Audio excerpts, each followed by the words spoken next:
예, 지금부터 2025 헌나 1호 국회와 대통령 간의 권한쟁의 사건 변론을 시작하겠습니다.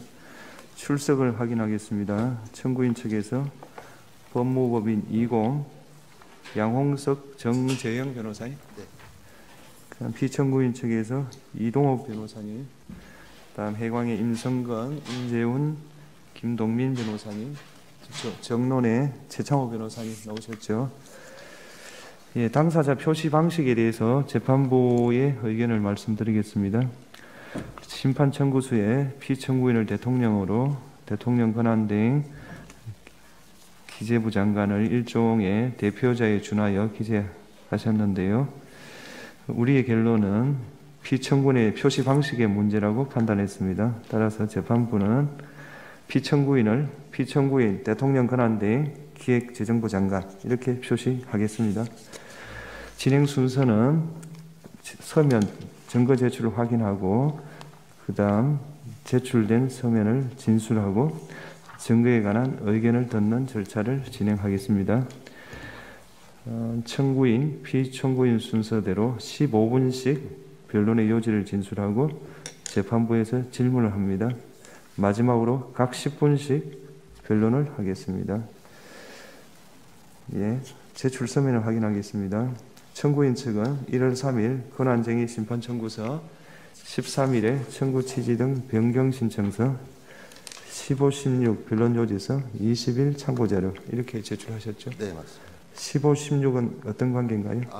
15일에 제출한 것 중에 증거가 하나 누락이 돼서 같은 서면에서 증거를 보충해서 16일에 같이 제출했습니다. 그래서 16일만 진술하면 되겠네요. 네, 그렇습니다. 예, 그 다음에 예, 그렇게 정리를 하고요. 그 다음 피청구인 측 보겠습니다. 1월 17일, 22일 답변서 진술하셨죠? 예, 다 진술하시는 거고요.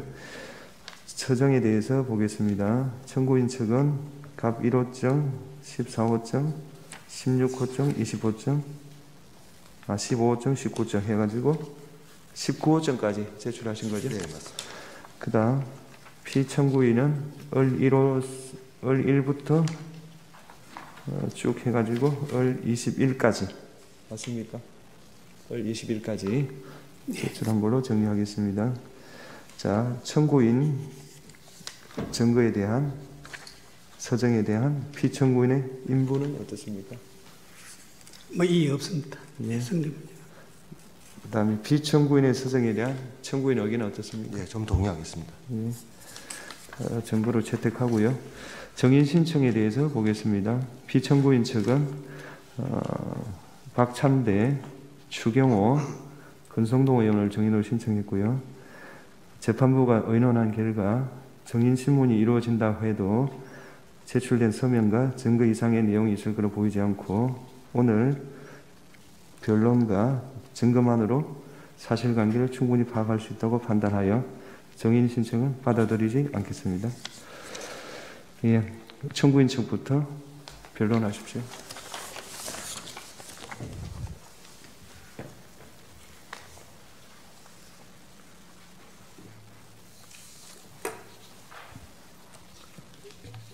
네, 국회 대리인 법무부 20 양홍석 변호사입니다.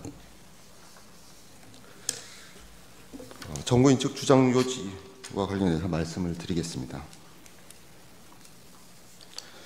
앞으로 국회의 헌법재판소 구성권 및 재판관 선출권, 대통령의 국회 선출, 헌법재판관 임명 의무, 대통령 권한 대응의 헌법재판관 임명 보류, 그리고 국회의 권한 침해 순으로 말씀드리겠습니다. 국회의 헌법재판소 구성권은 입법, 사법, 행정 3부가 각 3인의 재판관을 선임하는 것, 그리고 헌법재판소 소장 임명에 국회의 동의를 필요로 하는 것, 헌법재판관 전원에 대한 임명 전 인사청문 등 국회가 헌법재판소 구성에 관여하는 것을 통칭하는 개념으로 이해할 수 있습니다. 이런 국회의 헌법재판소 구성권은 입법, 사법, 행정 3부가 각 3인씩 같은 수의 헌법재판관을 선임함으로써 구조적으로 정치적 중립을 지향 확보해서 권력 분립 원리를 실현하고 권력의 균형을 구현하는 데 기여합니다. 그리고 헌법재판관 3인을 국회에서 직접 선출하고 헌법재판관에 대한 인사청문 소장에 대한 임명 동의 등을 통해 직간접적으로 헌법재판소의 민주적 정당성을 확보할 수 있도록 하는 것입니다.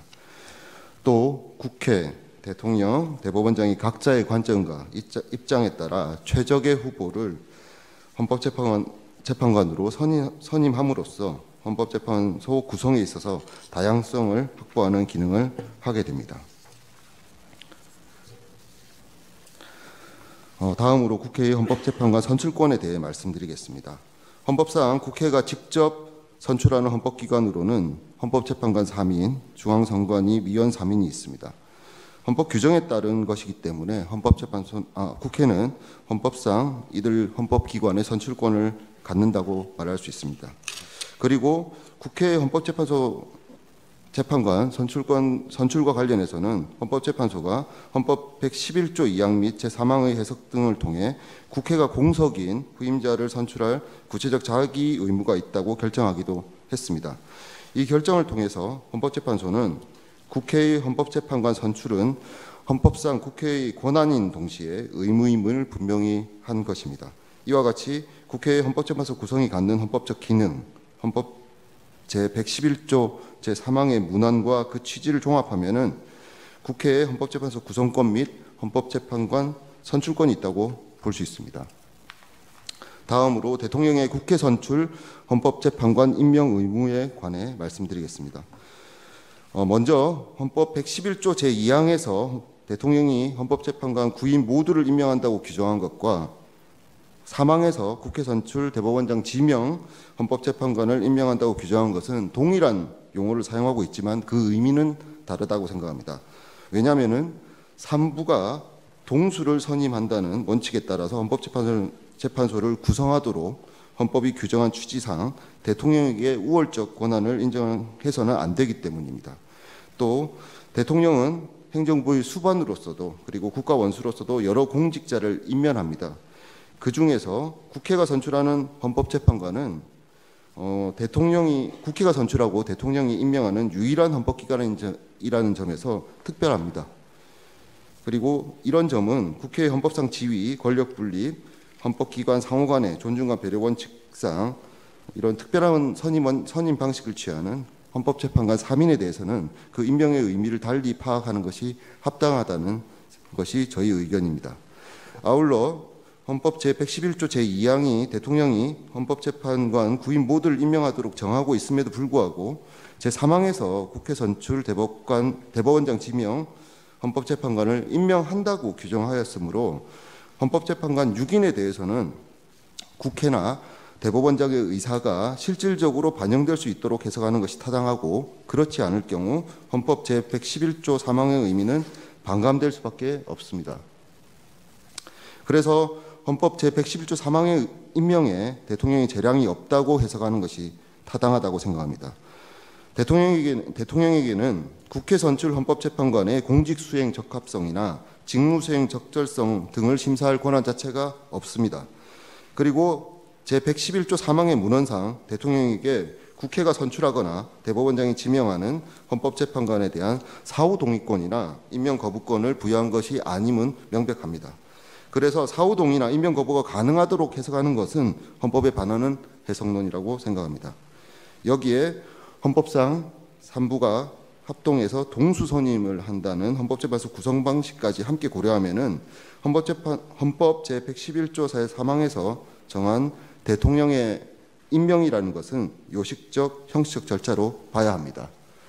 설사 이 임명에 대통령의 재량이 있을 수 있다고 보더라도 재량에도 일정한 한계가 있는 것이므로 헌법과 법률이 정한 요건과 절차에 따라서 자격을 갖춘 헌법재판관을 국회가 선출한 경우에는 대통령이 임명하여야 한다는 한계가 있다고 보는 것이 타당하지 않다는 생각이 듭니다.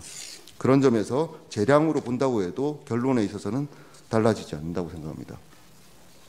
헌법재판소는 이미 국회의 헌법재판관 선출 지연이 헌법상 의무 위반이라는 점을 분명히 했고 이런 입장에 따르면은 대통령의 임명 거부, 보류, 지연 역시 권력 분립, 권력 균형을 훼손하는 것이고 국민들의 공정한 헌법재판을 받을 권리를 침해하는 것이기도 합니다.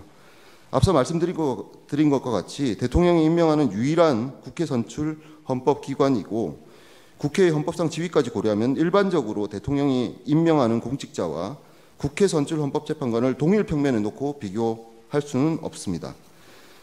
여기에 헌법 제111조 2항 및 제3항의 체계적 해석, 대통령의 헌법 준수 의무 등을 종합하면은 대통령에게는 국회 선출 헌법재판관을 임명하여야 할 헌법상 의무가 있다고 봄이 상당합니다. 헌법재판소법 역시 그런 전제에서 규정하고 있다고 생각합니다.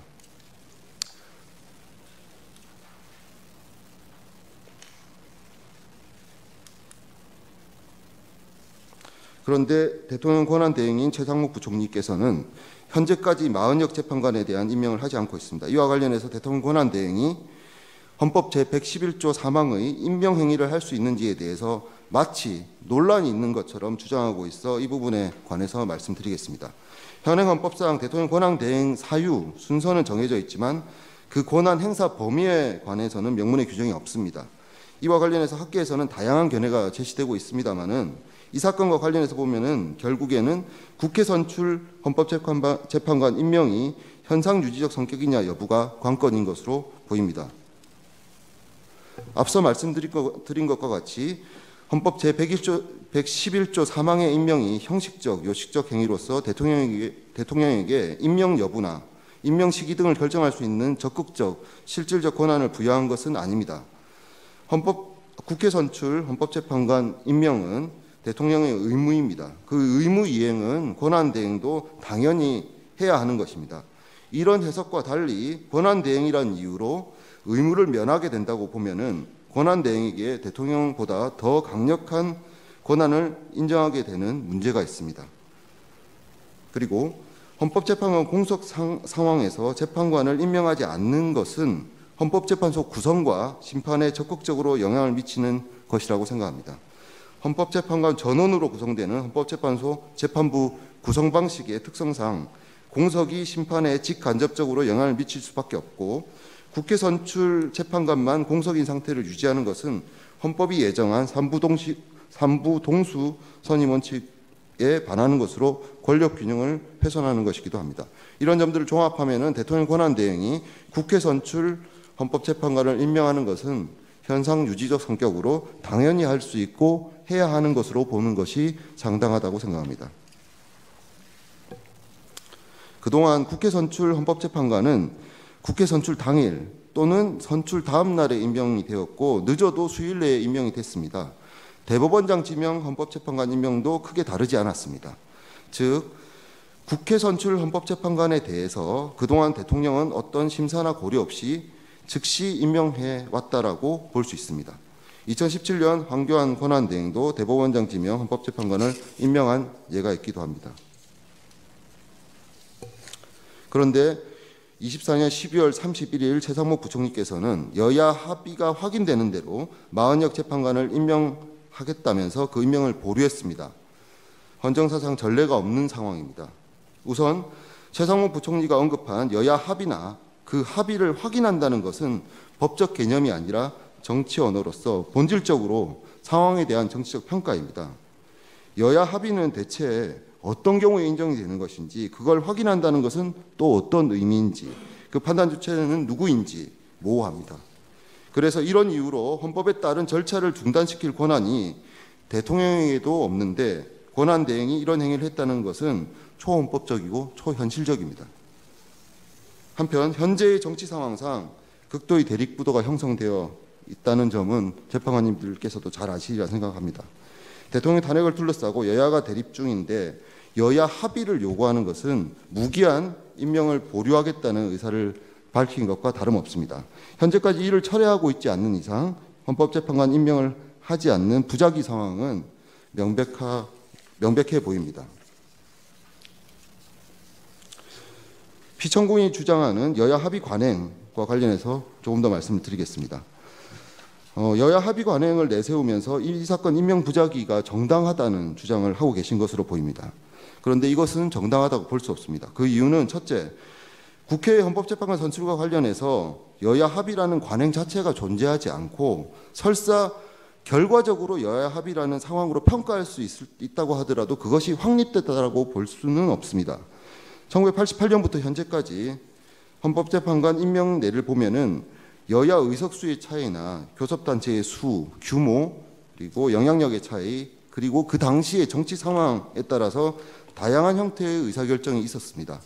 헌법재판관 3인 중 어떤 정당이 몇 명을 추천할지를 두고 늘 의견의 합치에 이르는데 꽤 오랜 논쟁이 있었습니다. 이런 논쟁이 있었다는 것 자체가 여야 합의가 확립된 관행이었다면 있을 수 없는 것이 아닌가라는 생각이 듭니다. 그래서 피청구인이 2000년 이후로 여야 합의 관행이 존재하는 것처럼 주장하는 것은 재판관 선출과 관련한 의견 대립 과정은 보지 않고 그 결과만 정치적으로 평가한 것에 불과하다고 생각합니다. 두 번째 이유로 여야 합의 확인을 조건으로 내세운 것은 국회 내의 의사결정 과정과 결과를 대통령 측이 인정하지 않을 수 있다는 것인데, 이것은 우리 헌법상 국회 의사결정 과정이나 결과에 대해서 이렇게 평가하거나 간섭하는 것을 예정하고 있지 않다는 점에서도 부당합니다. 세 번째 이유로는 성문법 국가에서 법보다 우선하는 관행을 인정하는 것은 법치의 뿌리를 뒤흔들 수 있는 발상입니다. 우리 국회는 이런 류의 반헌법적, 반법치주의적 관행을 형성한 바 없습니다. 법이 없는 영역에서 오랫동안 반복되고 인정받아온 관행이 있다면 조심스럽게 그 규범력을 인정할 것인지 여부는 논의해 볼 수 있습니다만은 버젓이 법이 있는데 그 법을 부정하는 근거로 그 존재 여부가 불확실한 관행을 끌어올 수는 없는 것입니다. 네 번째로 여야 합의는 국회 의사결정 중 가장 가중된 의결 요건으로 정한 헌법 개정안 의결이나 대통령 탄핵보다 더 엄격한 요건을 충족할 것을 요구하는 것입니다. 이런 요구를 국회 내부가 아닌 대통령 측이 한다는 것은 국회의 의사결정과 관련한 헌법 내재적 한계를 일탈하는 것이라고 생각합니다. 마지막으로 우리 헌법상 여야 합의는 헌법재판관 선출과 관련한 요건이 아님이 명백합니다. 이런 이유로 여야 합의 관행이 있다거나 그 관행을 내세워서 지금 헌법재판관을 임명하지 않는 것이 정당하다는 주장은 타당하지 않습니다. 정리하면은 헌법 제111조 3항에 따라 대통령은 국회가 선출한 헌법재판관을 임명하여야 할 의무가 있고, 이 임명 행위는 요식적, 형식적인 것으로 대통령 권한 대행도 당연히 할 수 있습니다. 그럼에도 불구하고 임명하지 않는 부작위는 헌법을 위반한 것입니다. 이로써 국회의 헌법재판소 구성권 및 헌법재판관 선출권이 침해된 상태가 현재 계속되고 있습니다. 이상과 같이 대통령 권한 대행의 국회 선출 헌법재판관 임명 부작위가 국회의 권한을 침해한 것임을 말씀드렸습니다. 감사합니다.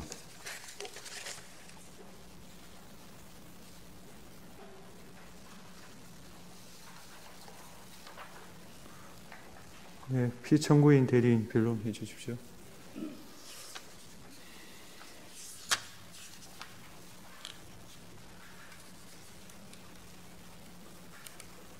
이동섭 변호사입니다. 존경하는 문형대 헌법재판소장 권한대행님, 그리고 재판관님들, 현직 대통령에 대한 탄핵 심판을 연일 심리하시는 등 과중한 업무 속에서도 이 사건에 대해서 변론 기회를 주신 재판관님들께 진심으로 감사와 경의를 표합니다. 권한쟁의 본안에 관하여 피청구인의 답변 요지를 말씀드리기에 앞서서 간략히 한 말씀만 드리겠습니다. 주지하시는 것처럼 이 사건은 24년 12월 27일 당시 대통령 권한대행이던 한덕수 국무총리가 국회 추천 헌재 재판관 후보자 3명의 임명을 보류한다는 이유로 정구인이 국무총리까지 탄핵소추함으로써 비롯된 것입니다. 한덕수 국무총리에 대한 탄핵소추로 인해 대통령 권한대행을 맡게 된 피청구인은 24년 12월 31일 여야 합의를 통한 헌재재판관 임명 관행을 강조한 전임 대통령 권한대행의 원칙을 존중해서 여야 간 합의가 있었던 조한창, 정계선 재판관 후보자를 재판관으로 즉시 임명하고 나머지 한 분은 여야 합의가 확인되는 대로 임명하겠다고 발표하였습니다. 피청구인은 청구인이 주장하는 것처럼 정구인이 선출한 마은혁 재판관 후보자 임명을 거부한 것이 아니라 여야 합의가 확인되는 대로 임명하겠다고 임명을 보류한 것뿐입니다. 그런데도 정구인은 피정구인이 마은혁 재판관 후보자를 임명하지 아니한 조치가 헌법 및 헌재법에 따라 부여된 정구인의 헌재 재판관 선출권, 헌법재판소 구성에 참여할 권한, 또 구인의 재판관으로부터 탄핵심판과 권한쟁의 심판을 공정하게 받을 권한을 침해하였다고 주장하면서 비청구인의 위 조치가 있은 날로부터 불과 3일 후에 이 사건 심판을 청구하였습니다.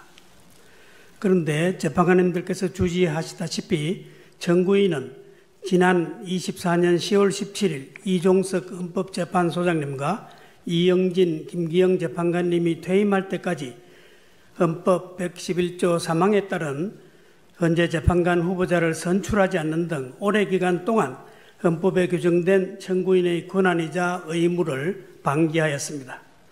청구인청은 마땅히 해야 할 헌법상 의무를 이행하지 아니함으로써 헌재가 2개월 이상 6인의 재판관 체제라는 위정료의 사태를 겪게 되었습니다. 다행히도 재판관님들께서 심판 정족수에 관한 헌재법 23조 1항에 대한 가처분 결정을 인용하셔서 재판관 6인 체제에서 심리는 할 수 있게 되었습니다마는 헌재가 탄핵 심판 등 중요한 결정까지 할 수 있는지에 대한 논란이 있어온 것이 사실입니다.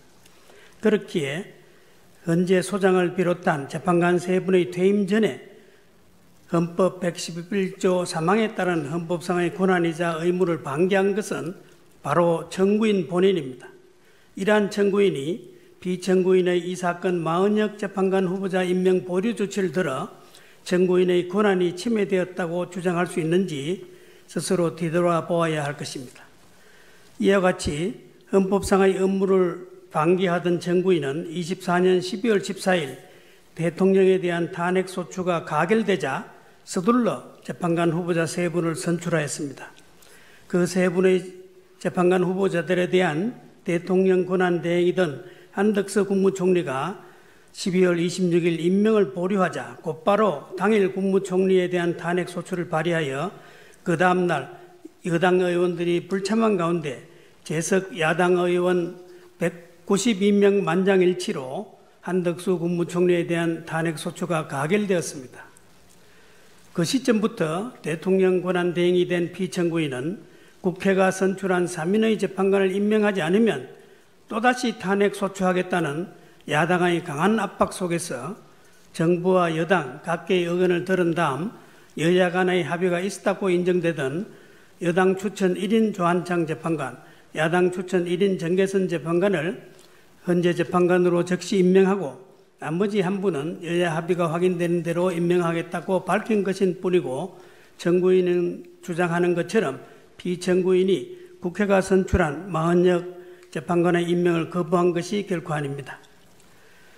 헌재가 구인의 재판관 체제로 구성되어 운영되어야 한다는 점에 대해서 이견을 제기하는 사람은 아무도 없을 것입니다. 문제는 청구인이 재판관 후보자를 선출한 그 시기입니다. 청구인은 24년 12월 14일 대통령을 탄핵소추하고 난 이후인 12월 26일에 이르렀어야 3분 재판관 후보자를 여당의 참여 없이 야당 단독으로 선출하였습니다.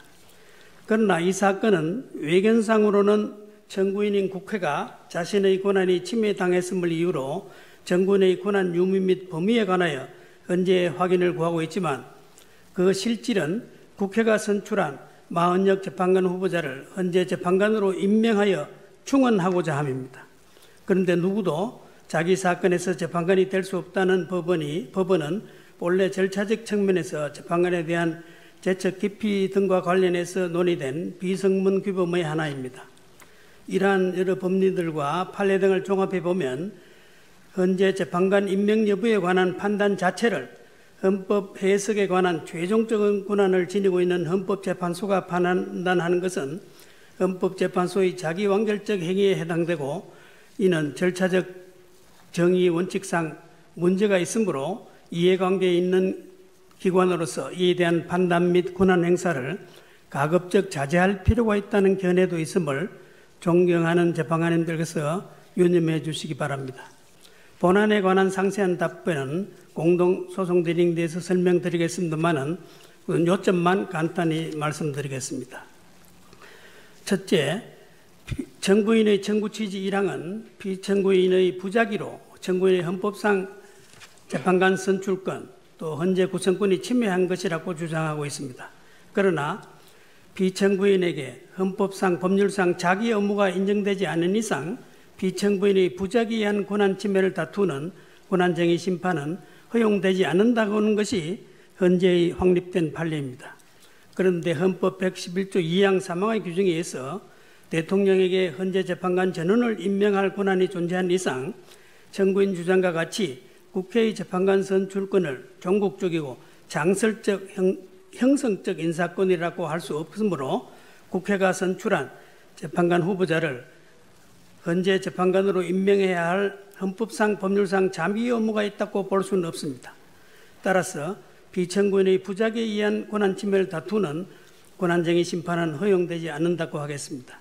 더구나 청구인은 24년 12월 26일 420회 국회 임시회 본회의에서 헌법재판소 재판관 3인에 대한 선출을 의안으로 제출하여 마은혁, 정계선, 조한창 재판관 후보자를 선출하여 헌법상 규정된 선출권을 행사하였으므로 피청구인이 청구인의 헌재 재판관 선출권을 침해했던 주장은 그 자체로 이유 없습니다.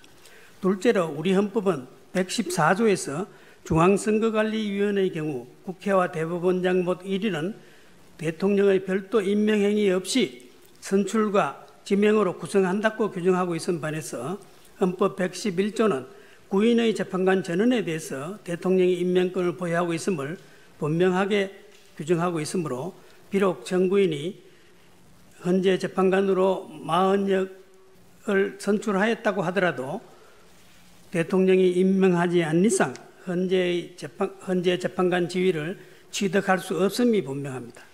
따라서 마은혁이 헌재 재판관의 지위에 있음을 확인한다고 교하는 주의적 청구 취지 또한 부적법하다 하겠습니다. 마지막으로 헌재 2009-12 결정에 따르면 헌법재판소법 66조는 헌법재판소가 피청구인이나 제3자에 대해서 적극적으로 의무를 부과할 권한은 부여하지 하고 있지 않고 부작위에 의한 심판정을 인용하는 결정을 할 때 그 결정 취지에 따른 처분 의무가 있음을 규정할 뿐이다. 따라서 헌재가 권한의 존부 및 범위에 관한 판단을 하면서 피청구인이나 제3자에게 직접 어떠한 자기 의무를 부과할 수는 없다고 판시하고 있습니다.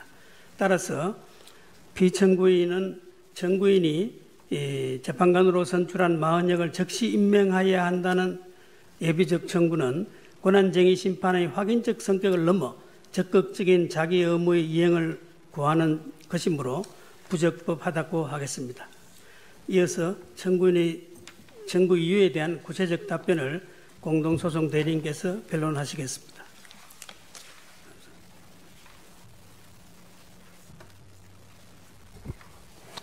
네, 피청구인 대리인 임성근 변호사입니다.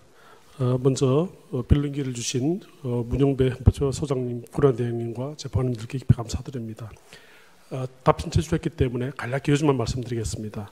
먼저 청구치 1항에 대한 답변입니다. 청구인이 당초 이 사건 청구서에서 청구치 1항을 위헌 확인을 구하다가 청구치 원인 변경 신청에서 헌법재판소 재판관 선출권 및 재판소 구성권을 침해했다고 이렇게 청구 취지를 변경했습니다. 피청구인 대리인은 이 변경 신청서를 지난주 1월 16일에 뒤늦게 송달을 받아서 있는데 1월 당일에 이미 이 사건 답변서 초안에 대해서 대통령 권한대행에 보고를 마친 상태였기 때문에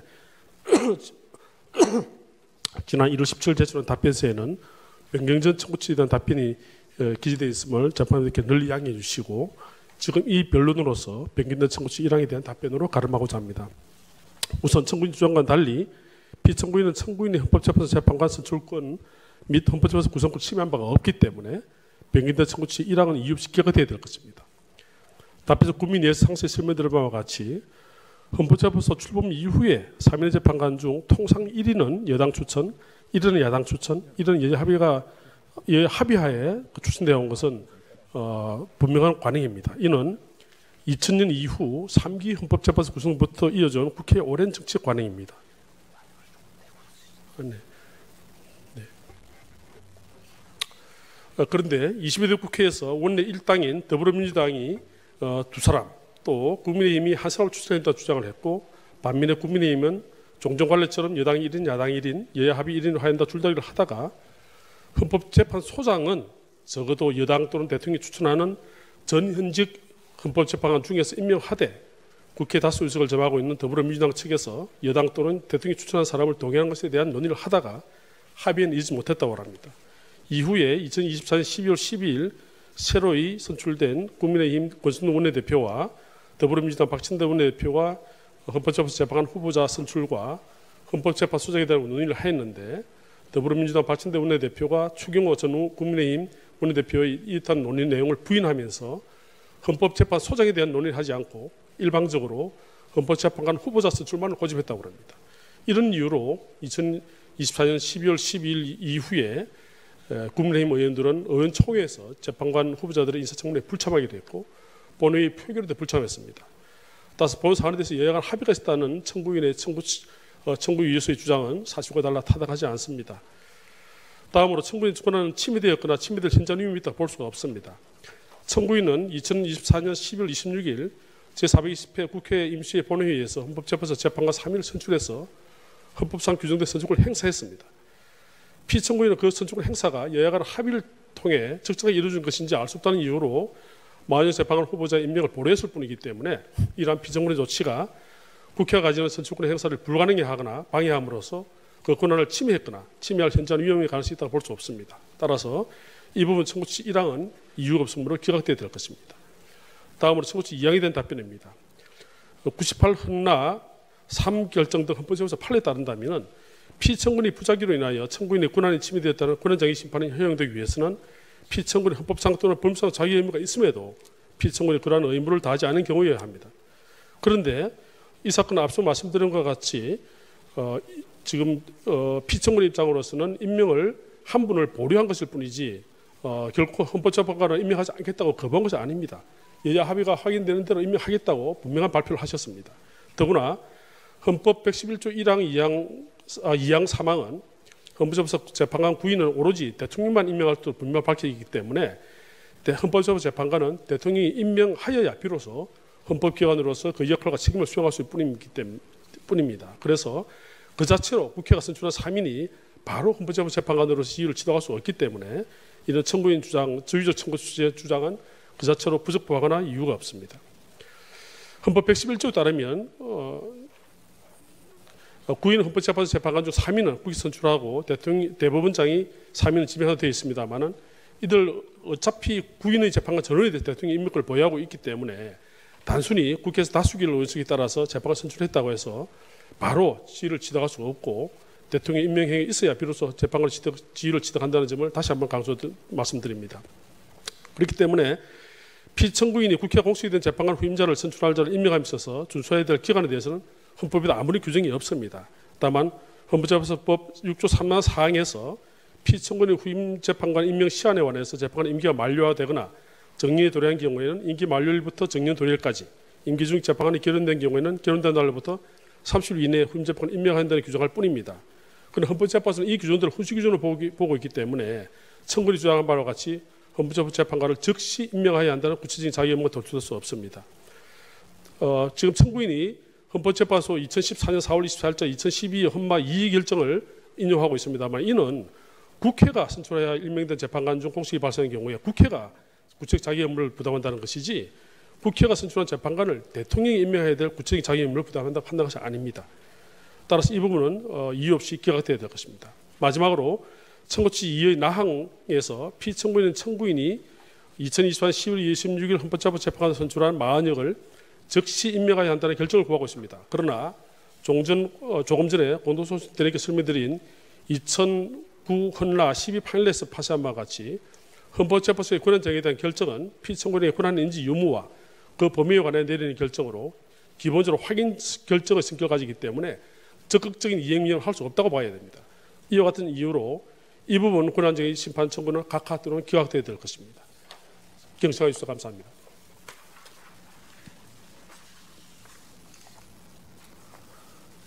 예, 이미선 재판관님이 질문을 하겠습니다. 네, 청구인 측에 질문하겠습니다.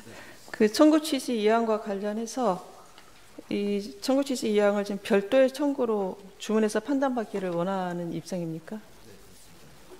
그러면 청구인은 그 헌법재판소가 재판관의 지위에 있음을 형성하는 결정을 할 수 있다고 보고 청구한 것 같은데, 네. 그 헌법과 우리 헌법재판소법상 이러한 결정이 가능하다는 것이 청구인의 입장입니까? 청구인 이제 국회에서 이 사건 청구를 할 때 배경을 좀 설명을 드리면은 다 아시다시피 지금 헌법적 위기 사항이 계속되고 있기 때문에 헌법재판소가 좀 더 적극적인 결정을 할 수도 있는 것이 아닌가라는 전제에서 청구를 했다는 말씀을 드리겠습니다. 그리고 이론적으로나 법리적으로 조금 무리한 부분이 없지 않아 있을 수도 있습니다만은 그 부분과 관련해서는 저희가 좀 보완해서 설명을 다시 한번 드리도록 하겠습니다. 서면으로. 그러세요. 그 청구 취지 1항과 관련해서 1항을 보면 재판관 선출 권한, 국회의 재판관 선출 권한과 헌법재판소 구성에 참여할 권한. 청구 취지 1항이 좀 어떻게 되어 있죠? 잠깐만 한번 봅시다. 지금 국회의 헌법재판소 재판관 선출권 및 헌법재판소 구성권을 침해한 것이다, 이렇게 되어 있는데요. 네, 그렇습니다. 그럼 두 권한이 별도의 권한이라고 지금 주장하고 있는 겁니까? 네, 그렇습니다. 그럼 어떤 차이가 있나요?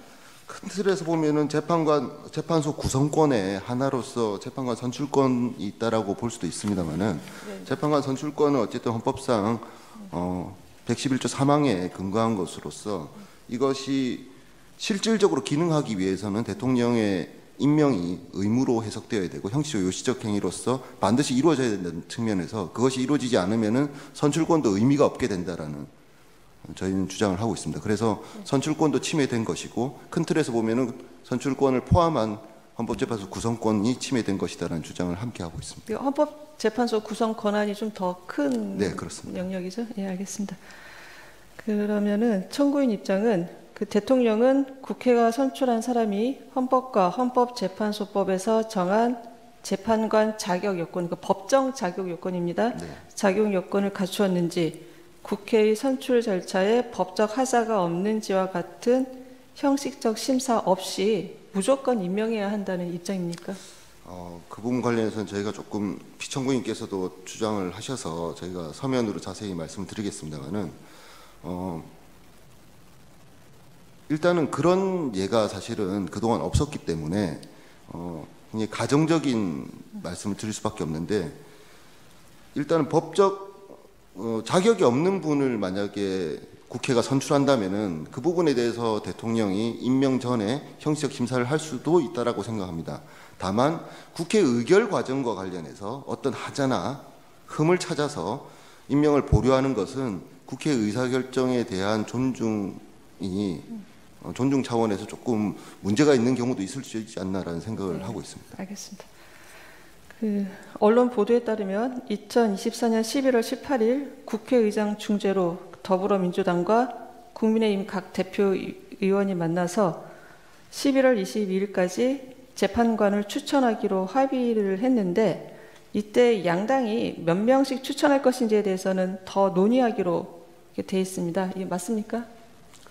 그 부분은 제가 좀 사실관계를 좀 더 확인하고 말씀을 드려야 될 것 같은데요. 제가 전에 듣기로는 의장께서 이제 그 방통위원장 탄핵 사건 관련해서 이제 심리 과정에서 재판관님의 질타가 있으셨다라는 것을 듣고 이제 재판관 선출이 빨리 시급하게 이루어져야 된다고 해서 원내대표들과 함께 논의한 결과 어쨌든 11월 22일까지는 재판관 선출을 각 당이 하는 것으로 하자라는 점에 대해서는 합의가 됐었고, 다만 몇 명을 할지에 대해서는 실제 이제 더불어민주당은 2명을 해야 된다고 주장을 하고 있었고, 국민의힘은 1명은 일단 추천을 하는 것인데 1명은 여야 합의로 하자라는 주장을 하셨던 것으로 보입니다. 그런데 그 부분 관련해서 피청구인께서도 주장을 조금 하셨던데요.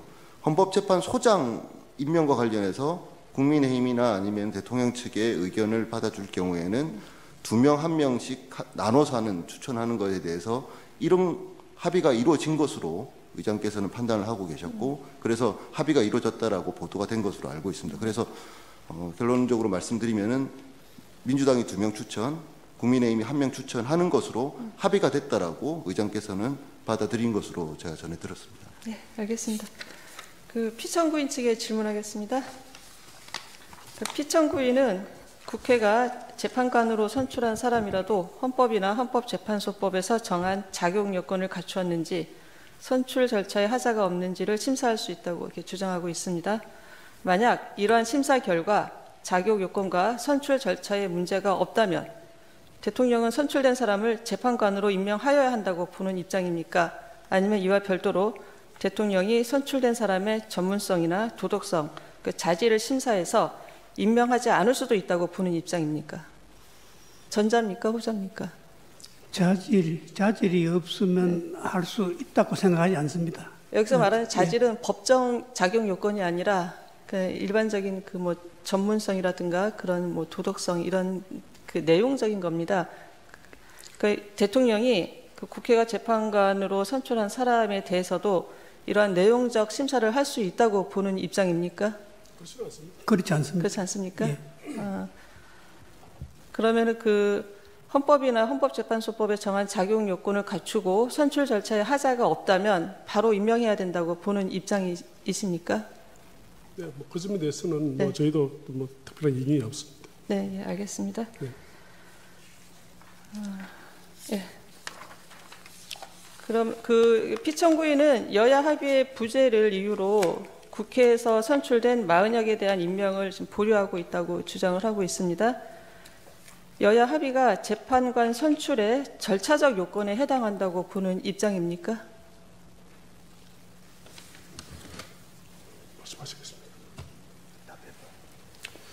그럼 지금 재판이 말씀하신 것처럼 그게 무슨 선출 절차의 어떤 조건이라고 보기는 어려운데, 이 아까 말씀드린 것처럼 2000년 이후에 오래된 정치적 관행이 여 1명, 야 1명, 여야 합의 1명이었습니다. 바로 직전에 이영진 재판관님의 경우에도 여 1명, 야 1명, 그다음에 여야 1당과 2당의 합의로 제3당인 바른정당의 합의로 이렇게 임명이 된 것으로 알고 있습니다. 그래서 아까 좀 청구 측에서는 그게 전혀 뭐 관행이 아니라고 합니다만, 그건 한 20년 이후, 2000년도 이후에 오래된 관행이고요.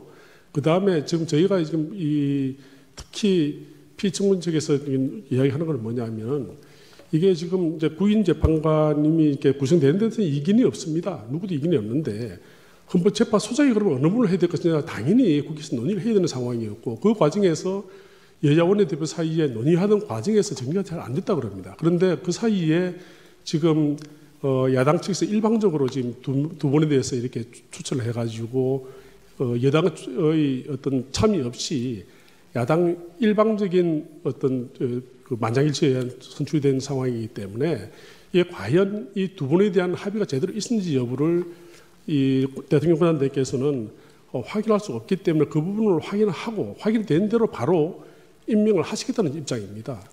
알겠습니다. 그러면 여야 합의가 그 재판관 선출의 법적인 절차적 요건은 아니라는 그 입장이시죠? 법적 요건은 아니라고 아니죠? 봅니다. 예, 네, 알겠습니다. 네, 잠깐만 꼭 한 네네. 말씀 네. 보태면요.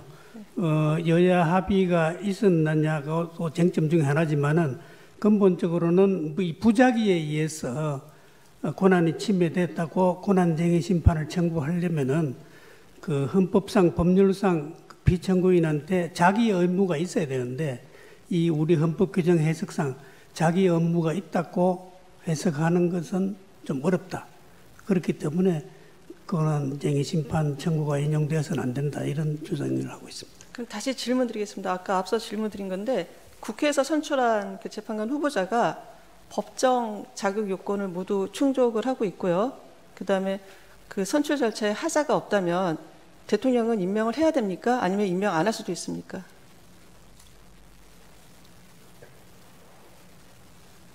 그 어떻습니까? 그 자기 의무가 있다고 그 못 본다는 게 피청구인 측견은 저희는 그것이 뭐 법정 어떤 그 헌법재판관의 어떤 뭐 자질 이런 것을 대통령이 검증할 수 있다는 생각을 전혀 하지 않습니다. 하지 않는데 다만 이 사건의 경우에는 아까 말씀드린 것처럼 구인 헌법재판 체제가 되면 헌법재판 소장을 어느 분으로 할 것인가 관해서 여야 간에 정리가 됐어야 됐는데 그런 것도 없이 야당 일방적으로 통과했기 때문에 선출 절차에 문제가 있다. 그래서 그 여야 합의 사이에 과연 그러면 한 분과 두 분 이렇게 하는 것에 대해서 합의가 있는지 여부에 대한 확인이 안 되기 때문에 합의될 때까지 임명을 보류했다는 것이지 뭐 전혀 임명을 하시지 않겠다는 취지는 전혀 아닙니다. 알겠습니다. 지금 그 피청구인은 국회가 선출하는 재판관 3인 중에 여당과 야당이 각 1명씩 추천을 하고 나머지 1명은 여야 합의로 추천하는 것이 오랜 관행으로 정치적 관행을 넘어 법적 확신까지 취득했다고 이제 주장하고 있습니다. 그럼 여야 합의라는 요건은 관행에 의한 것이고 그 관행이 규범력이 있다는 그런 의미인가요? 뭐 우리 뭐 법원 헌법재판소에서 판례가 있듯이 이 국회도 오래된 관행이 있습니다. 관행을 굉장히 존중을 합니다. 특히나 2002 3기 재판소의 재판관 구성부터는 다 여야 이렇게 1명씩 하고 여야 합의를 해 왔는데 이 22대 국회에 와가지고 이 지금 현재 와서 이런 여당 단독으로 두 사람을 선출했기 때문에 과연 그것이 여야 합의가 있다고 볼 수 있는가 하는 그런 여야의 어떤 선출차에 어떤 문제가 있지 않는가 하는 것이 저희 피청구인의 입장입니다. 그래서 그 부분에 대해서 아까 말씀드린 헌법재판소장을 어느 분을 할 것인지에 대해서도 합의조차 안 된 상태에서 야당이 일방적으로 이와 같이 선출한 것이 과연 국회의 선출이 어떤 문제가 없는가 하는 점에 대한 문제 제기라고 생각하시면 되겠습니다. 예, 알겠습니다. 그럼 이 사건에서 피청구인이 말하는 여야 합의가 이제 정확한 어떤 사항에 대한 합의를 의미합니까? 즉 3인을 사실은 어떻게 잠깐만요. 3인을 어떻게 추천할 것인지 3인의 추천 방식에 대한 합의를 말하는 건지 아니면 특정 후보자를 재판관으로 선출하는 것에 대한 합의를 말하는 것인지 그 어떤 것입니까? 우선 여야가 몇 명씩 추천할 것이냐가 가장 문제고요. 그 다음에 어느 분을 할 것이냐는 각 당이 추천할 거기 때문에 다른 당에서 그것을 문제 삼을 수는 없다고 봅니다. 다만 구인의 헌법재판관 체제가 되면 헌법재판소장의 문제가 나오고 현재 지금 대행님이 계십니다마는 헌법재판소장을 어느 분을 할 것이냐에 관해서 여야 사이에 논의가 있었고 그 과정에서 논의를 하다가 논의가 안 됐다는 합의가 안 됐다는 겁니다. 그래서 지금 현재 만약 9분이 되어버리면 그럼 헌법재판소를 어떻게 할 것이냐 이에 대해서 적어도 전 현직 재판관 중에서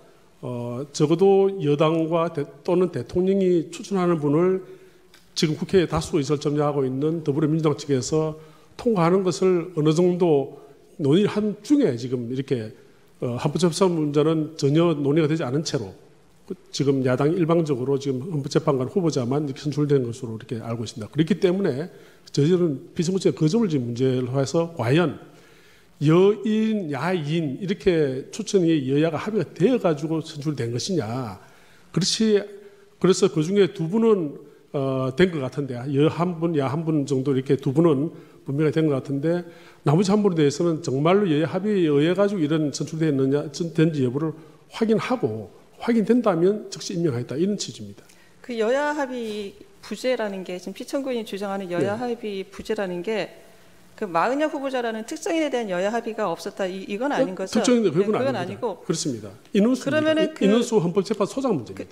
소장 임명에 대한 문제입니까? 네. 소장 임명에 대한 합의가 없기 때문에 여야 합의가 없다 이렇게 보는 입장이십니까? 사실은 이 문제 때문에 저희가 그 전현직 그 원내대표를 정인 신청하고자 했는데 재판부에서 기각을 하셨으니까 그건 존중합니다만은 적어도 이 헌법재판소장을 어느 분으로 할 것이 어떻게 할 것인지 지금 현재 국회에 의석수도 한다면 사실 야당에서 그냥 추천 한 분을 통과해도 좀 어쩔 수 없는 상황이지 않습니까? 그래서 적어도 대통령의 이 헌법재판소 재판관의 임명권 자체는 행정부 수반으로서의 지위에서 나오는 게 아니라 국고에서 지위 나오는 거기 때문에 적어도 어떤 그런 점을 감안해서 대통령이나 여당이 추천하는 분을 헌법재판소장으로 임명하는데 야당이 동의하는 걸 전제로 헌법재판관을 후보자를 여 한 명, 야 두 명 할 것인지 여 한 명, 야 한 명, 여하야 합의할 것인지 가지고 논의하던 중에 지금 이런 상황이 벌어져 가지고 야당이 일방적으로 지금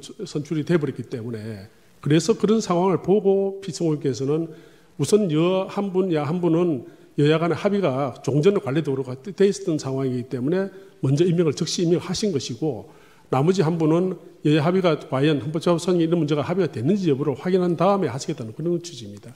그 정리를 하면 네. 그 세 분 재판관 그 추천 방식은 재판소장 임명과 같이 연계해서 좀 합의가 돼야 된다 이런 입장이신 것 같아요. 맞습니까? 여야 간에 그렇게 논의를 했던 것 같습니다. 네. 그래서 그 그러면은 합의가 네네. 그 재판관 지금 두 분은 지금 임명하셨지 않습니까? 네네. 그 두 분은 합의가 됐다고 보는 겁니까? 네, 아니, 뭐 어떤 이유로 두 분은 합의가 됐다고 보는 건가요? 아마 우리 권한 대행께서 아마 각계 의견을 들으신 모양입니다. 들어서 적어도 그 종전의 어떤 헌정사 관행을 보게 되면 여 한 분, 야 한 분은 일단 뭐 합의가 된 거나 마찬가지고 그렇게 추천해서 선출된 분을 임명해 오셨기 때문에 그런 것을 감안해서 적어도 야당이 제일 먼저 추천하신 재판 후보자는 한 분은 여야 합의됐다 이렇게 보신 것 같고요. 나머지 한 분에 대해서는 지금 아까 헌법재판 소장 문제와 연기된 문제고 여야 합의 원내대표 사이에서 논의를 하다가 논의가 안 된 상황이기 때문에 그런 상황을 보고 정리하시겠다는 그런 취지인 것 같습니다. 알겠습니다. 이거 실무 화상기에 좀 올려주세요. 3번 실무 화상기. 그 두 분은 종전 관행대로 한 명 추천했기 때문에 관행대로 임명을 했고 네네. 나머지 한 명은 재판소장 임명과 지금 연계해서 지금 보고 있다 이런 입장이신 거죠? 네, 그렇습니다. 그렇게 원래 이제 여 한 분, 야 두 분 아까 합의됐다고 말씀하셨는데 그건 아닌 것 같고요. 알겠습니다. 저희 네. 그 조선일보 기사가 좀 가운데 오게 해줘 보세요. 네.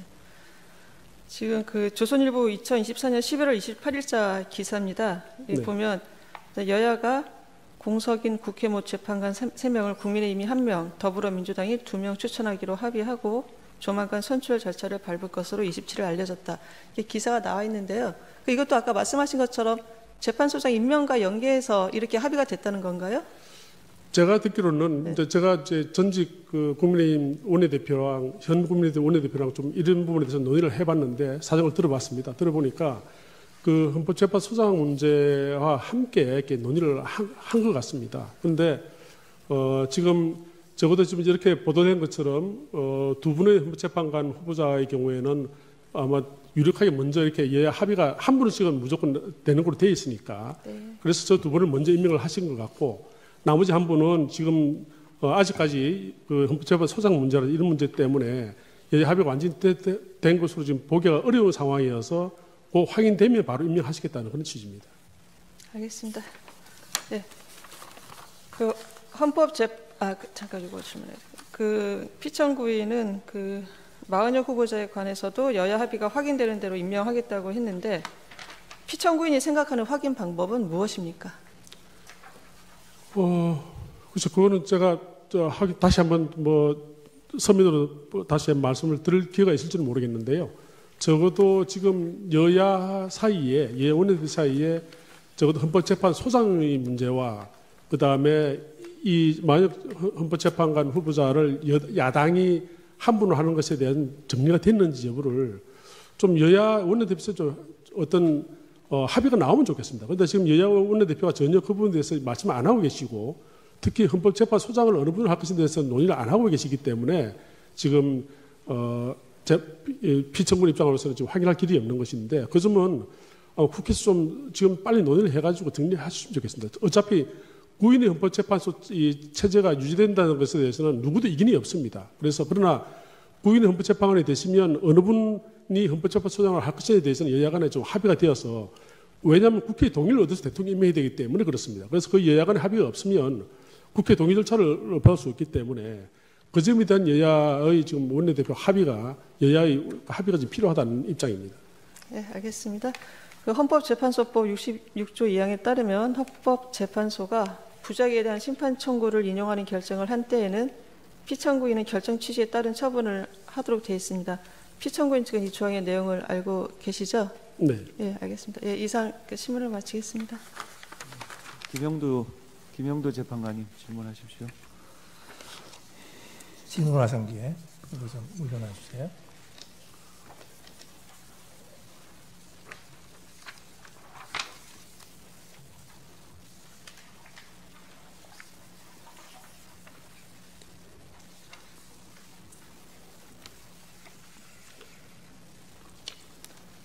예, 저게 이제 그 공문이거든요. 이제 공문 내용을 보면 헌법재판소 재판관 후보자 추천의 건 이래서 더불어민주당 대표의원 확찬대 이렇게 해서 그 날짜를 좀 확대해 보세요. 아래쪽 부분에 12월 9일자. 예, 12월 9일이죠. 네. 예, 12월 9일에 이제 마은혁, 정계선 두 분을 추천한다. 이렇게 이 공문이 다시 축소해 보세요.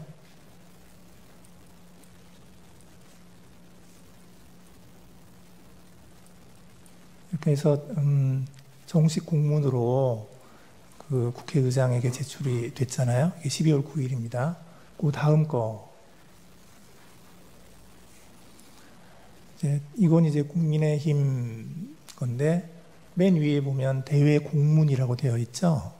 그러니까 국민의힘에서 외부로 보내는 공문을 보낸 겁니다. 여기 보낸 거에 역시 그 날짜 확인 한번 해보세요. 국민의힘 대표위원의 직인이 찍혀 있고 역시 12월 9일입니다. 이제 그러면 저거를 보면 그 적어도 지금 그 이제 국민의힘과 민주당 사이에 국민의힘이 1명하고 민주당이 2명 하는 것으로 합의가 되어서 공문까지 지금 국회에 발송을 한 것으로 보여지거든요. 그런데 지금 피청구인 쪽에서는 저거 말고 추가적인 내용이 합의가 더 있다. 네, 그렇습니다. 라고 얘기를 하는데 그 부분에 관해서는 어떤 문서가 있는지 만약에 그렇다면 저 공문을 왜 보냈는지 그거를 좀 말씀을 해주시고요. 그 다음에 저기 보면 지금 국힘에서는 1분 추천했고 민주당에서는 2분을 추천했는데 이게 지금 답변서에 지금 피청구인 쪽에서 뭐라고 쓰셨냐면 여야 간 합의가 있었던 정계선 조한창 재판관 후보자는 재판관으로 즉시 임명하였고 나머지 1분 마은혁 재판관 후보자는 여야 합의가 확인되는 대로 임명하겠다 라고 피청구인 쪽에서 밝혔다 이렇게 답변서에 쓰셨는데 네. 이게 저 공문에 의하면 같은 날에 지금 국힘에서는 1명, 민주당에서는 2명 같은 날 공문이 국회의장에게 갔어요. 그러면 도대체 무엇을 근거로 이 두 분은 여야 간 합의가 있었고 한 분은 여야 합의가 없었다고 판단을 하는 것인지 그거를 판단할 권한이 그 권한 대행한테 있는 것이냐, 또 근거는 뭐냐 하는 질문을 좀 드리고 싶고요. 그리고 이제 추가적으로 지금 피청구인 쪽에서는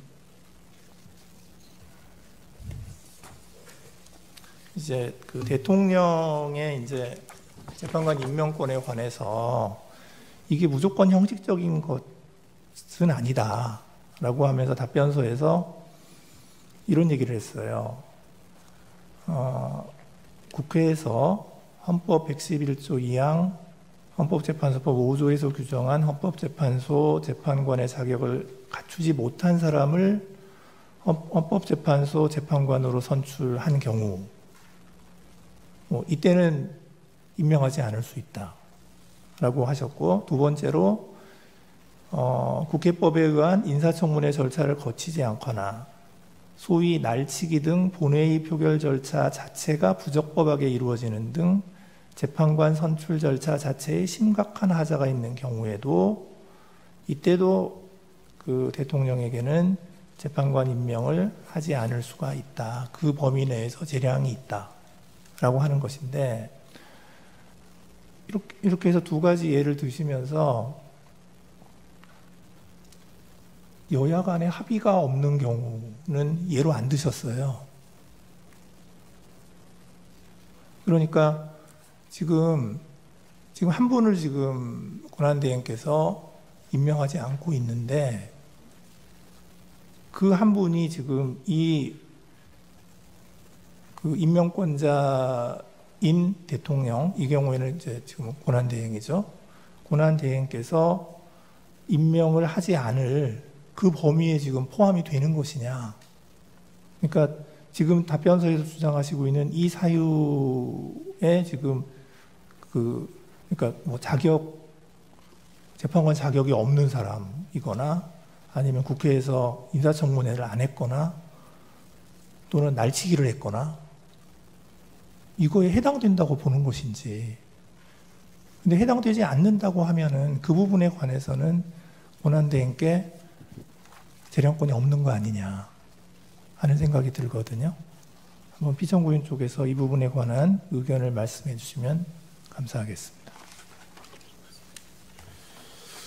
네, 먼저 그 12월 9일자 그 공문에 대해서 간략하게 말씀을 드리고, 상세한 것은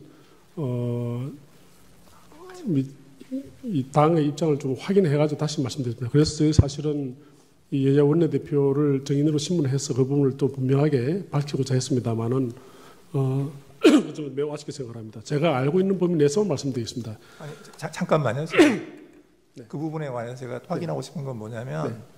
공문이 나갔잖아요. 네네. 공문이 나갔으면 그 부분은 합의가 된 걸로 이제 확인이 되는 건데, 지금 그 문서도 없고 공문에도 없는 그 내용이 만약에 있었다면 저 공문을 왜 내보냈냐 이 말씀이죠. 제가 전해드리는 이렇습니다. 제가 확인을 해보니까 이제 12월 이제 7일에 뭐 잘 아시는 것처럼 대통령에 대한 탄핵소추가 1차로 국회에 부의됐다가 뭐 부결이 됐든지 아니면 뭐 어떤 정주수 미달이 됐든지 간에 처리되지 못했고, 그 직후에 국민의힘 추경호 전 원내대표가 사의를 표명한 상태입니다. 12월 7일 그 무렵에. 그래서 12월 7일 날 사의를 표명한 이후에 이제 12월 9일이고, 그때 당시에는 국민의힘 입장으로서는 원내대표가 이제 공수 상태입니다. 그래서 12월 12일 날 권순동 원내대표가 취임했다고 합니다. 그래서 12월 9일은 그 원내대표의 그 부재 사이에 공백 상태에 있는 사이에 지금 이렇게 공문이 나간 것 같은데, 적어도 여는 어떻게 한 분밖에 우리가 그 국민의힘에서 추천할 수 없는 상황이었기 때문에 국회의장에게 공문을 보내달라 해서 한 분을 추천을 한 것은 맞는 것 같습니다. 그러나 지금 더불어민주당 측에서 2명을 추천을 같은 날 했다고 그래가지고 여 1명, 야 2명에 합의했다는 점에 대해서는 저희는 동의하기 어렵습니다. 그 부분에 대해서는 국민의힘에서 그와 같은 합의는 이런 적이 없고, 다만 아까 말씀드린 것처럼 헌법재판소장과 관련돼 가지고 여 1명, 야 1명, 여야 합의 1명 하든지, 아니면 아까 청구인 측 대리인 말씀하신 것처럼 여 1명, 야 2명을 하되, 예컨대 헌법재판소장을 전 현직 재판관 중에서 어느 분을, 특정한 분을 어떻게 하자, 그것도 여당과 또는 대통령이 지명하는 분을 하자고 논의가 되는 과정에서 이런 일이 벌어진 것 같습니다. 그러나 그 이후에 지금 새로 선출된 그 국민의힘 권순동 대표, 원내대표가 야당 원내대표와 합의하는 과정에서는 그와 같은 헌법재판소장 문제는 전혀 합의한 적이 없다고 부인을 하면서 그냥 12월 9일 추천했으니까 그걸로 끝내자 이렇게 지금 되다 보니까, 그러면 이것은 12월 9일 날 우리는 그 국민의힘 쪽에서는 한 분을 추천했습니다만은 그와 같은 여야 합의는 우리가 있을 수 없다. 적어도 한 분만은 모르겠습니다만은 여야 각 한 비서 모르겠지만 2명까지 우리가 동의해 주는 건 없다. 이렇게 돼가지고 청문 절차에도 참여하지 않았고 국회 표결체에 참여하지 않은 상태입니다. 그래서 그런 식으로 야당이 일방적으로 이렇게 이 국회가 표결 절차가 이루어지는 것이 과연 괜찮은 것인지, 이런 점에 대해서 지금 문제 제기를 하는 것이고요. 그래서 뭐 특히나 국민의힘 쪽에서는 그와 같은 원래 이 여야 합의가 안 된 상황에서 이와 같이 야당이 일방적으로 하는 것, 이것이 괜찮은가, 이런 문제 제기가 있는 상황인 것 같습니다. 그래서 그 점에 대해서는 좀 더 제가 국민의힘 의견을 좀 들어가지고 보충 서면으로 제출을 하도록 하겠습니다. 그다음에 두 번째 그 그러면 대통령 권한 대행이나 대통령이 그러면 국회가 선출한 재판관 후보자를 임명을 거부할 수 있는가? 저는 이렇게 생각합니다. 아까 뭐 우리 이민선 재판관님께서 이렇게 성명하신 데에서 답변을 드렸습니다만은 어떤 대통령이나 대통령 권한 대행께서 국회가 선출한 그 재판관 후보자에 대한 어떤 자질을 검증할 수 있다는 그런 권한이 있다고 생각하지 전혀 않습니다. 다만 어떤 국회의 그 선출 절차라든지 이런 점에 대해서 과연 문제가 있는지 여부는 적어도 확인을 하고, 만약에 그와 같은 뭐 법적 요건을 갖추지 않은 분은 뭐 없겠습니다만은 막 그런 게 있다든지, 또는 적어도 어떤 여야 선출 과정에 어떤 문제가 있다면, 있다면 그것에 대한 어떤 적어도 재량권이 있지 않는가. 그 재량이 완전히 0으로 추측된 건 아니고, 적어도 그 범위 내에서는 피청구인에게 어떤 임명할 수 있는 권한이 있기 때문에 적어도 자기 의무가 있다고 볼 수는 없다, 이런 입장입니다. 네. 제 질문의 취지는 그러니까 답변서에 이제 그런 내용을 쓰셨잖아요. 네네. 지금 구체적으로는 지금 이 재판에서 문제가 된 거는 마은혁 후보자에 대해서 권한대행께서 임명을 안 한 것인데, 마은혁 후보자가 지금 답변서에 쓴 그런 케이스에 해당이 되느냐에 관한 의견을 묻는 겁니다. 그 부분은 적어도 헌법재판소법이나 어떤 그 재판관의 자격 요건을 결한 부분은 전혀 아니고, 그 다음에 그분의 어떤 도덕성을 뭐 이렇게 대통령이나 대통령 권한대행께서 검증할 수 있다고 생각하지 않습니다. 그리고 그 정도 하죠. 하나만 더. 아니 하나만 더. 그만합시다. 청구의 마무리 변론하십시오. 계속 겉돌고 있기 때문에 변론으로 해결되는 문제는 아닌 것 같아요.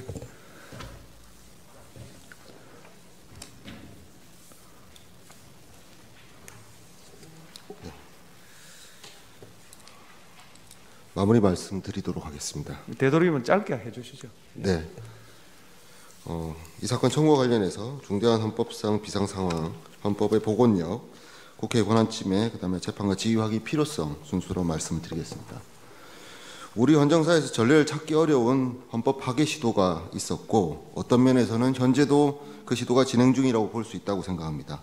헌법을 수호해야 할 막중한 책무가 있는 대통령이 군경을 동원해서 내란 행위를 했고, 영화나 드라마에서조차 상상하기 어려웠던 일이 2024년 대한민국에서 벌어졌습니다. 이로 인해서 법무부 장관, 경찰청장, 대통령, 국무총리가 탄핵되는 초유의 상황에 이르렀고, 대통령을 비롯한 주요 가담자들에 대한 수사와 재판이 진행 중에 있습니다. 대통령은 직무정지된 상황에서 버젓이 관저에 있으면서도 헌법재판소가 보내는 탄핵심판 관련 서류 수치를 거부하고 법원이 발부한 영장의 효력을 부정하는 등 법치의 근간을 뒤흔들고 있습니다. 이런 상황에서 사실 평범한 일상을 살아가던 많은 국민들이 둘로 나뉘어져 있습니다. 대통령 탄핵 심판 수사를 둘러싸고 진영을 나눠서 다투는 형국이고, 급기야 법원에 난입해서 집기를 부수고 판사를 찾아 위해를 가하려는 시도까지 하는 지경에 이르렀습니다. 이들이 원래부터 그런 폭력성이나 불법 행위를 자행하고 다닌 사람들은 아닌, 여전히 우리 주변에서 흔히 볼 수 있는 평범한 이웃들이 이렇게 됐다라고 생각합니다. 그런 점에서 이 상황이 엄중하다는 생각이 들고요. 헌법재판소도 지금 현재 삼엄한 경비로 보호하지 않으면은 무슨 일이 벌어질지 모른다라는 불안이 팽배한 상태에 있습니다. 오늘도 헌법재판소 주변만 보아도 지금 현재 대한민국이, 그리고 우리 국민이 살얼음판을 지나는 긴장 속에서 하루하루를 살아가고 있음을 확인할 수 있다고 생각합니다. 우리는 지금 법적으로도 사회적으로도 중대한 헌법적 비상상황에 직면하고 있다고 생각합니다. 이런 헌법적 위기 상황에서 헌정질서 회복을 위한 헌법재판소의 역할이 어느 때보다 필요하고 중요하다고 생각합니다. 그런데 이 부분 관련해서 24년 10월에 헌법재판관 임기 만료로 인한 헌법재판 중단이 될 수 있는 상황이 있었습니다. 그 원인에 대한 평가는 다양할 수 있습니다만은 헌법재판의 중단이 현실적인 걱정거리로 등장했다는 점에서 그 상황이 가볍지 않았습니다. 다행히 헌법재판소의 결단으로 지금까지 헌법재판은 계속될 수 있었습니다. 그런데 여기에 비상계엄 사태가 맞물리면서 현재 진행 중인 헌법재판관의 공석은 결코 가볍게 볼 수 없고, 최상목 권한대행이 두 분 헌법재판관을 임명하면서 최악의 상황은 면했다고 볼 수도 있지만 여전히 한 분이 공석인 상태가 지속되고 있습니다. 규범적으로는 헌법재판관 8인 체제 하에서의 재판에 어떤 문제가 있는 것은 아닙니다만은 헌법재판소의 불완전한 구성은 향후 있을 수 있는 헌법재판의 공정성이나 신뢰성에 대한 공격이나 훼손의 빌미가 될 수 있다라고 생각합니다. 무엇보다 오는 4월 18일 재판관 두 분의 임기 만료로 재판관 공석이 예정되어 있지만 국회 선출 그리고 대법원장 지명 헌법재판관 임명과는 달리 대통령 임명 헌법재판관의 공석 시 권한대행이 후임자를 임명할 수 있는지에 관해서는 전례나 학계의 논의를 종합하면 쉽지 않을 수도 있다고 생각합니다. 만약 마은혁 재판관을 임명하지 않는 상황이 계속되면 다시 헌법재판소는 6인 체제로 돌아가게 되고 이 상황은 단기간 내에 해소되기 어려울 수도 있다는 불안감이 팽배해 있습니다. 바로 이것이 헌법적 위기 상황에서 헌정질서 회복을 저해하는 위험 요소가 될지도 모르기 때문에 국회가 서둘러 헌법재판관을 선출했던 것이고 이 사건 청구에 이르렀던 것입니다. 우리 헌법은 헌정 파괴 행위에 대해서 헌법의 규범력을 확보하기 위한 복원력을 가지고 있다고 생각합니다. 국회, 법원, 수사기관의 대응도 헌법이 예정한 복원력이 현실에서 작동하고 있음을 보여주는 것이라 할 것입니다. 이것들 어느 하나 중요하지 않은 것이 없습니다만은 헌법 파괴 행위는 헌법의 규범력을 부정하는 것으로서 그에 대한 대응으로 여전히 우리에게 헌법이 존재하고 헌법이 유효하다는 점을 분명히 하고 부정당한 헌법 질서를 회복하기 위해서 헌법재판이 가장 중요하다는 점은 모든 국민이 절감하고 있다고 생각합니다. 헌정 파괴 행위에 대한 분명한 헌법적 판단에 따라 헌정 파괴 행위를 한 주요 공직자의 공직을 박탈하고 대통령 직무정지로 인한 혼란을 극복하기 위해서 헌법재판소의 역할이 어느 때보다 중요하고 이 역할은 우리 헌법상 헌법재판소 외에 어떤 기관도 대신할 수 없습니다. 바로 이런 대체 불가능성 때문에 대통령 등 주요 공직자의 직무가 정지된 상황에서 헌법재판소의 불완전한 구성은 우리 헌법 질서의 약점이 될 수밖에 없다고 생각합니다. 이미 상상할 수 없는 일이 너무 많이 벌어졌습니다. 법치를 부정하는 폭력을 쉽게 접할 수 있는 상황도 있었습니다. 헌법재판소의 기능 중단 가능성을 피하기 위해서는 다시 한번 헌법적 정책적 결단이 필요하다고 생각합니다. 그래서 국회의 헌법재판소 구성권 및 헌법재판관 선출권을 헌법과 법률 어디에도 없고 확립되지 않은 여야 합의를 내세워서 헌법재판관 공백 상태를 지속하도록 만든 이 사건 임명 부작위는 국회의 권한을 침해한 것임을 분명히 해주셨으면 합니다. 나아가서 후임자 임명 지연으로 인한 공석이 헌법재판소의 불완전한 구성을 장기화하고 이는 결국 헌법재판소의 심판에 직간접적으로 영향을 줄 수 있으므로 위헌적 상황을 극복하고 향후 이런 상황이 재발되지 않도록 선제적 조치를 고민해야 되지 않나라는 생각이 듭니다. 단지 권한 침해만 확인하는 것으로 헌법재판소법 66조 2항에 따른 처분 의무를 이행하지 않는 경우 또 다른 위헌적 행태를 막을 수가 없고 그 상황에 대해서 탄핵 외에 현실적인 해결책이 없기 때문에 결국엔 탄핵이 무한 반복되는 악순환을 야기할 수도 있습니다. 그래서 국회 선출 헌법재판관을 임명하는 것이 헌법상 의무인 이상 그 의무를 불이행하는 위헌적 상황을 피하기 위한 조치로서 마은혁이 헌법재판관 지위에 있음을 확인하는 결정이 필요하다고 생각합니다. 이런 점들을 고려하셔서 헌법재판소의 헌법적 결단이 필요하다는 점을 다시 한번 간곡히 말씀드리겠습니다. 감사합니다. 피청구인 마무리 변론 하십시오.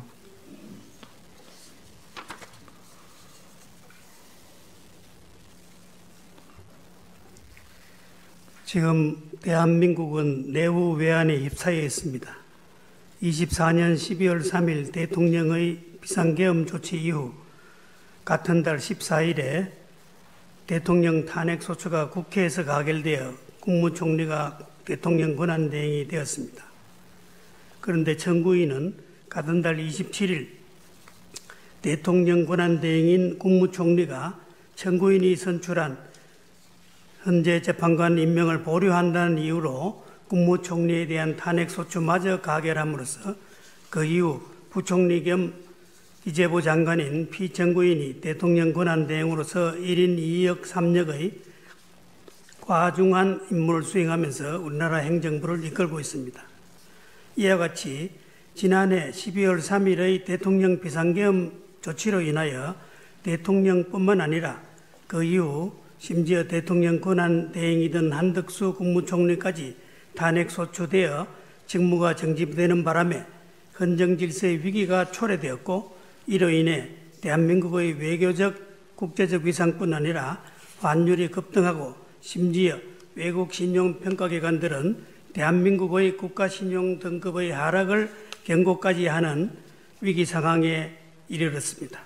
이러한 중차대한 시기에 이 권한쟁의 심판 사건은 대한민국 대통령에 대한 탄핵소추 이후 대통령 권한대행의 권한행사가 적절하게 되고 있는지에 관한 중요한 사건이고, 심지어 외국에서조차 우리나라의 헌정질서 위기가 헌법이 정한 절차에 따라 질서정연하게 잘 극복되는지 여부에 대해서 지대한 관심을 가지고 있기도 합니다.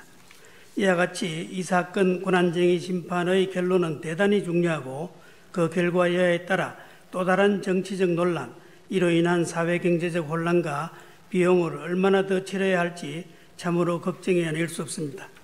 존경하는 문영배 헌법재판소장 권한대행님을 비롯한 재판관님들께서 우리 사회의 현자로서 국내의 정치 상황을 안정화시켜 주시고, 나아가 국제적으로도 우리나라가 헌법재판소의 현명한 결정에 따라 헌정질서가 회복되어 간다는 인식을 할 수 있도록 현명한 판단을 해주시기 간곡히 바랍니다. 변론 과정에서 여러 가지 법리 주장이 있습니다만 한 가지만 덧붙이겠습니다. 청구인은 국회의 재판관 선출권이 장설적, 형성적 인사권이고, 대통령이 국회가 선출한 헌법재판관을 임명하는 것이 형식적, 요식적 행위라고 주장합니다만, 이는 우리 헌법 111조의 명문의 규정에도 반하므로 성문헌법의 문헌적 한계를 뛰어넘는 해석은 허용되지 않을 뿐만 아니라 헌재 재판관 임명에 관한 외국의 입법례에 비춰보더라도 타당하지 않습니다. 다시 한번 충실한 심리를 해주시고 변론 기회를 주신 재판관님들께 감사드리고, 부디 이 사건에 대한 헌재의 현명한 결정을 통해서 다시는 정쟁이나 이념 대립으로 점철된 나라가 되지 않고 우리 헌정 질서가 회복되고 우리나라의 국제적 위상이 제고될 수 있기를 간절히 바랍니다. 감사합니다.